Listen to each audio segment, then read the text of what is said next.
I have a very interesting guest here today. I'm here with Drayton Bird, who has a lot of experience in marketing and direct marketing in particular. He's been not only a marketeer, but also a public speaker, and has been directly working actually with David Ogilvy together. So there is a lot of history and a lot of knowledge to pull from. So I'm very pleased to have Drayton on the show today. He still runs AskDrayton.com and also DraytonBird.com, where guys can basically get all the insights and knowledge about direct marketing. Not recent or not enough to say that his book, Common Sense Direct and Digital Marketing, has been out in 17 languages and has been a bestseller ever since it came out quite a while ago. So, Drayton, thanks for joining and being part of Pathway Presents. My pleasure. Yeah. So maybe tell me a little bit about sort of, DraytonBird.com, the Drayton Bird Associates, AskDrayton.com. What is it that you guys are doing so that maybe you can, summarize that for our listeners? Well, I suppose that what we do is what an agency has always done. We create material that sells. Our unique selling proposition, if you like, is very simple. It is that we guarantee results. In other words, if we take a job on and we agree that the brief makes sense, we guarantee that we will get you results or you don't pay. So it's your money back if not delighted. And our rate of success is about 97.5%. So 2.5% of people say, no, it didn't work. And the rest are very happy. Very good. So go ahead. We work with people all over the world, from New Zealand to, actually, we've done work in Russia, Finland, everywhere.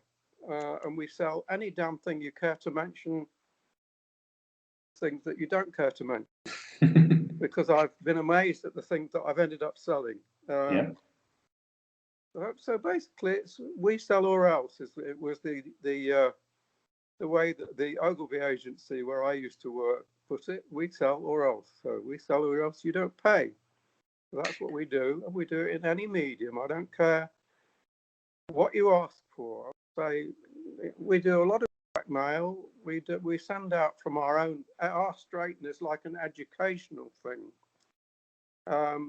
We send out an email every day of the week. I write usually 5 of them. Someone else writes the others. We have people working in Canada, England, Finland, all over the place. And basically, because I've been at this for such a long time, I can usually apply what I know to a new problem. So it's a very simple mail-order thing. Your money back if not delighted. Very good, very good.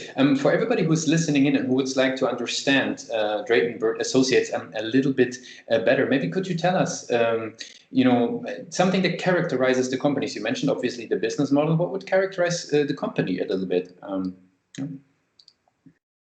would say that we believe in all kinds of marketing. We use all kinds of marketing. A lot of people nowadays are obsessed with digital, for instance. But a lot of the work we do has nothing to do with digital. The most successful thing I've written this year was for a charity.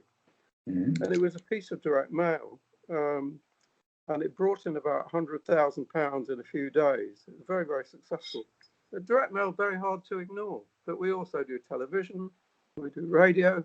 We work in any medium that you want to work in.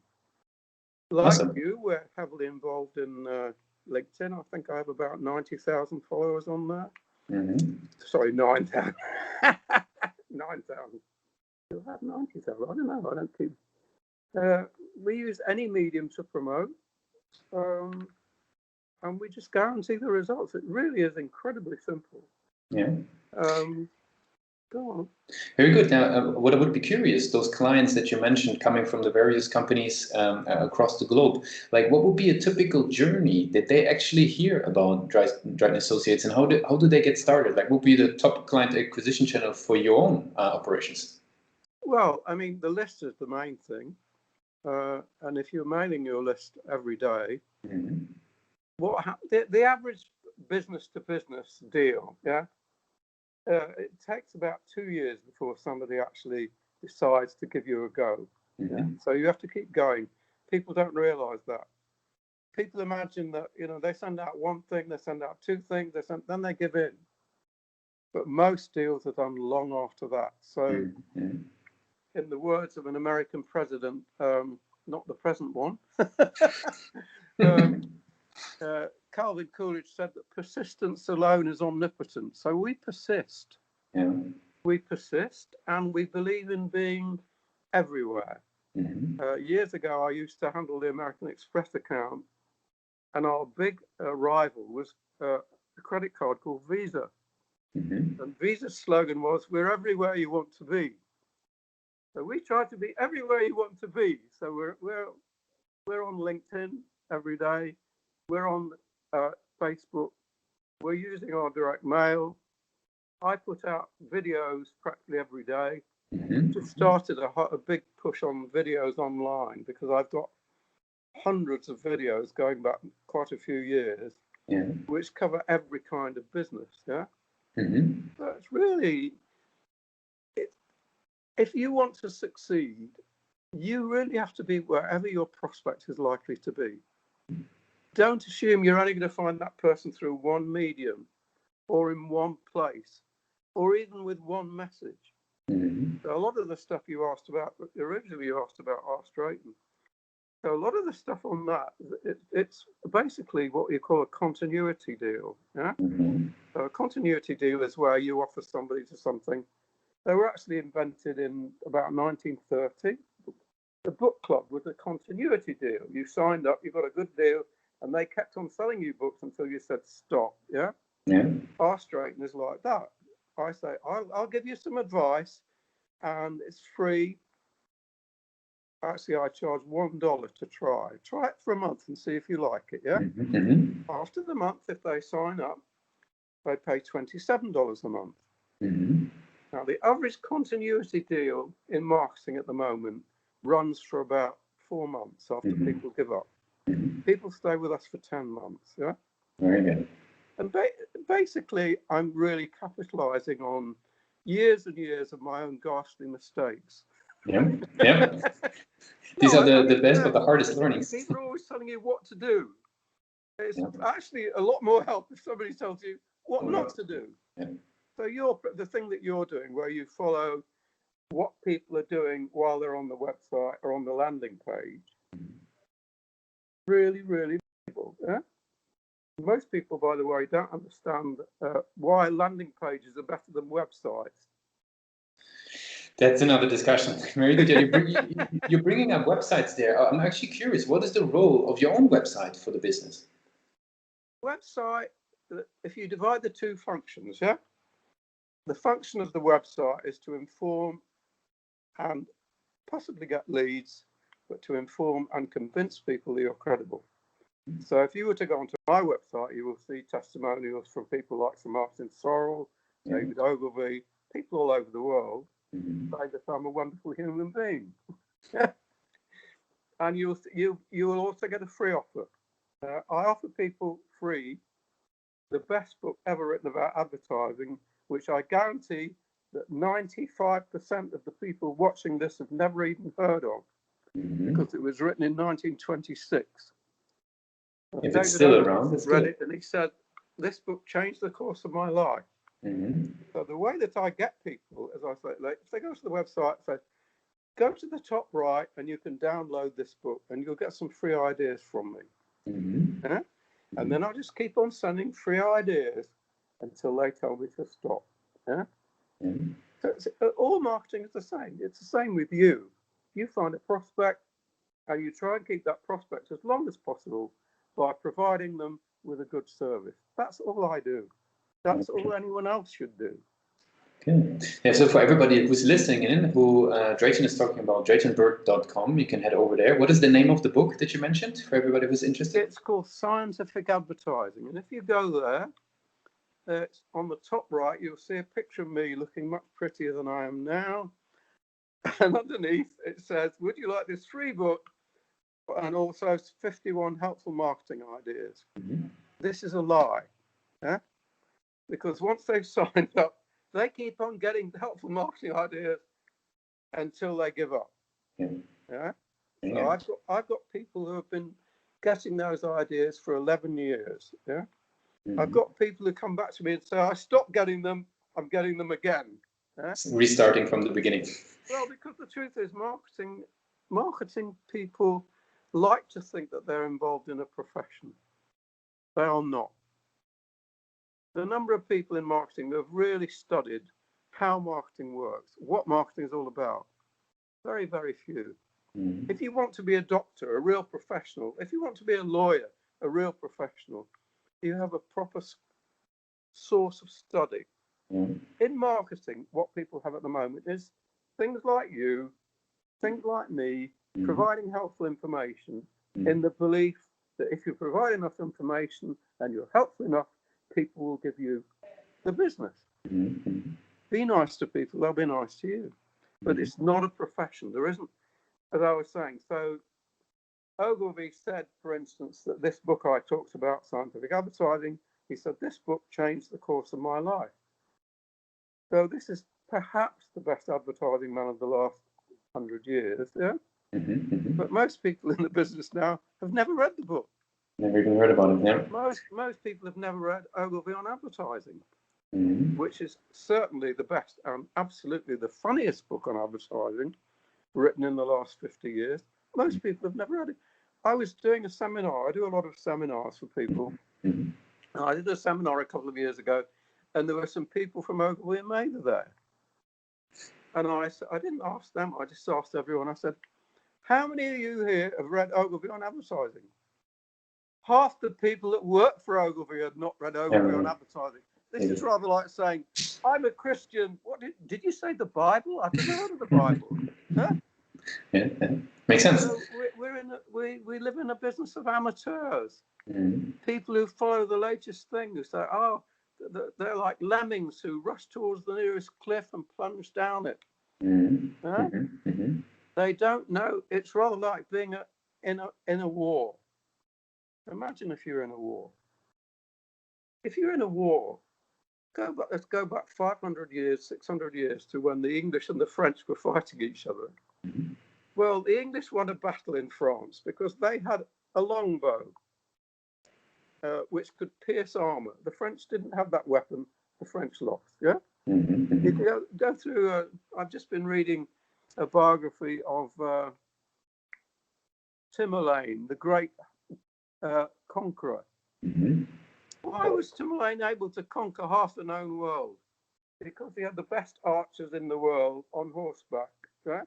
Yeah. Nobody could beat him. Yeah? So with you in marketing, I always think you should think about marketing as you think about war. Do I have a weapon that someone else doesn't have? In your case, you're saying, we've got this weapon. You can see what people do when they go onto your website.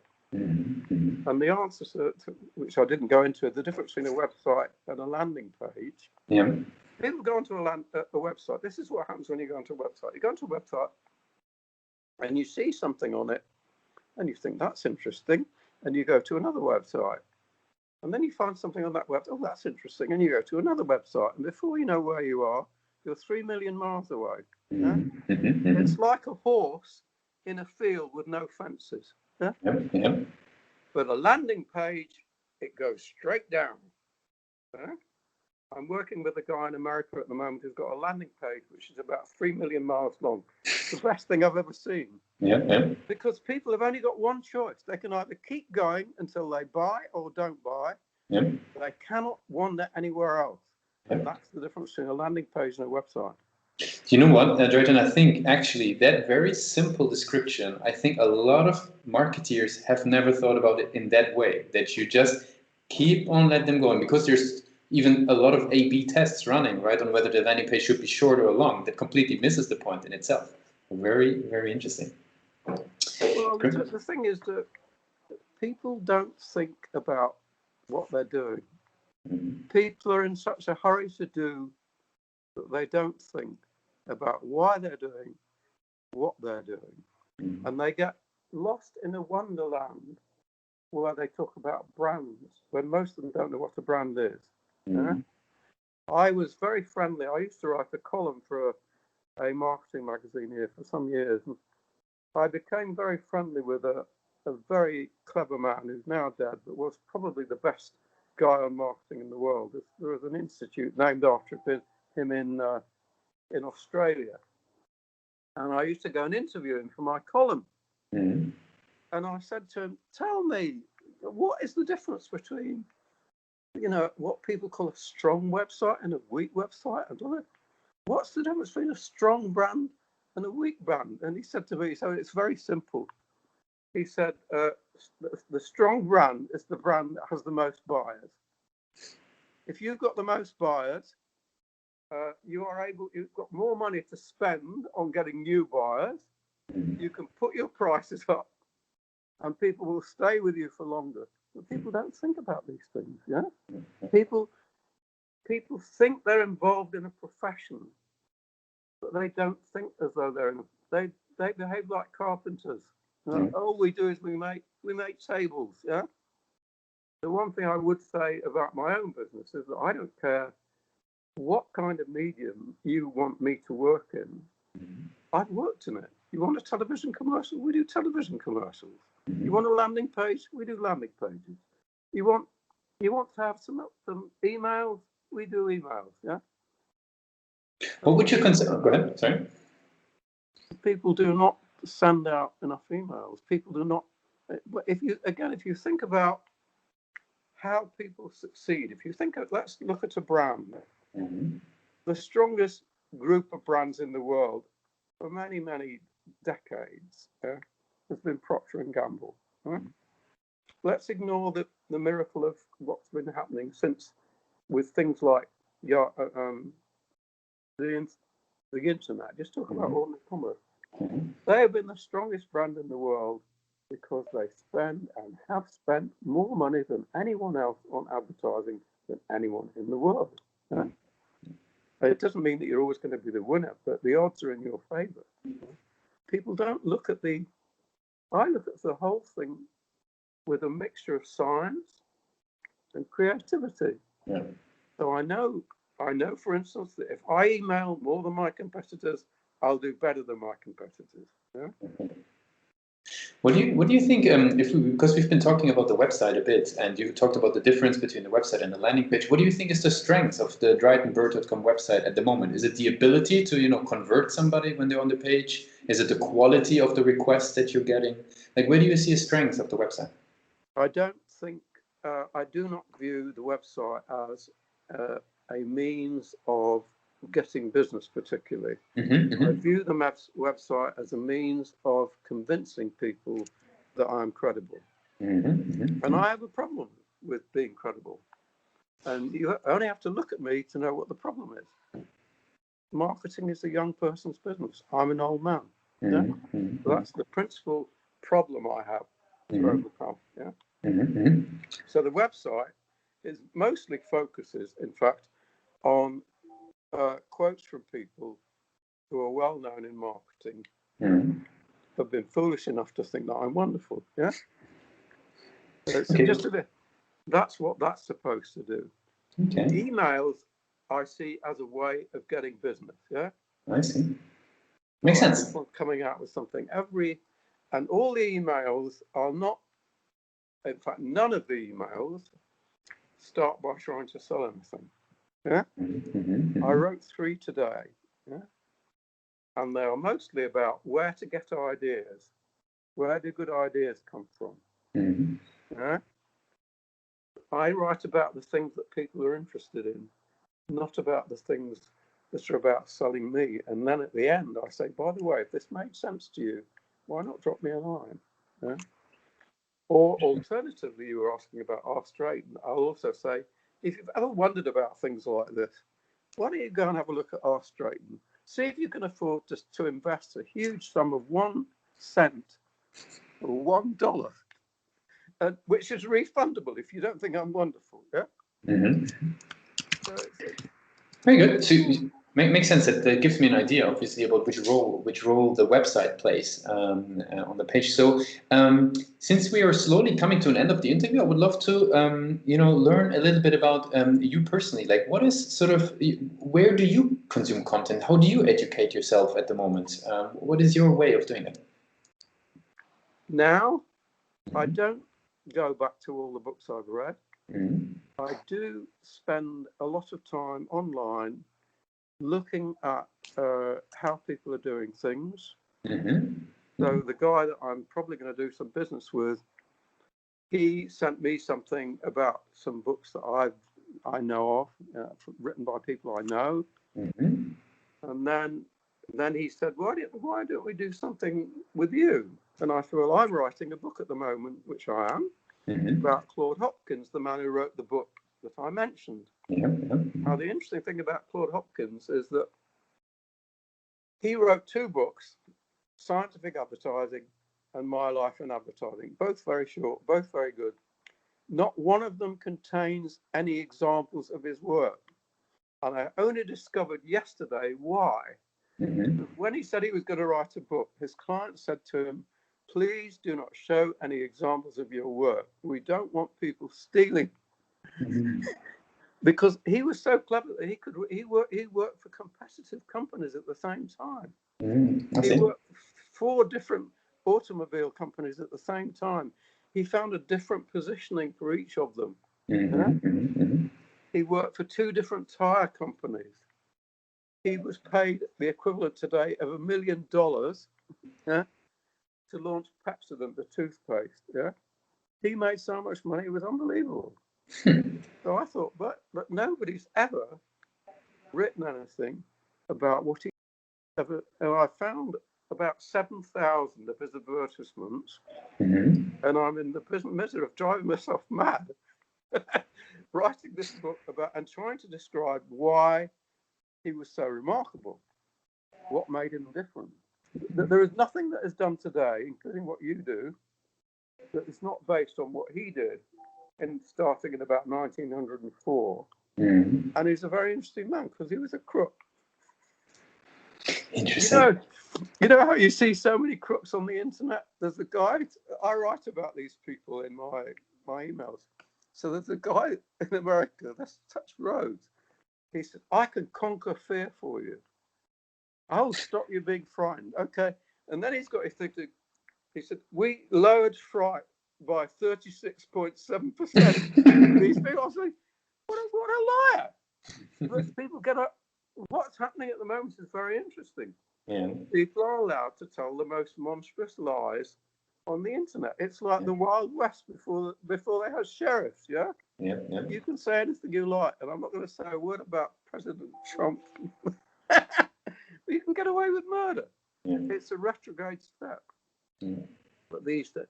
So what interests me is what is going on, how can I make sense out of it?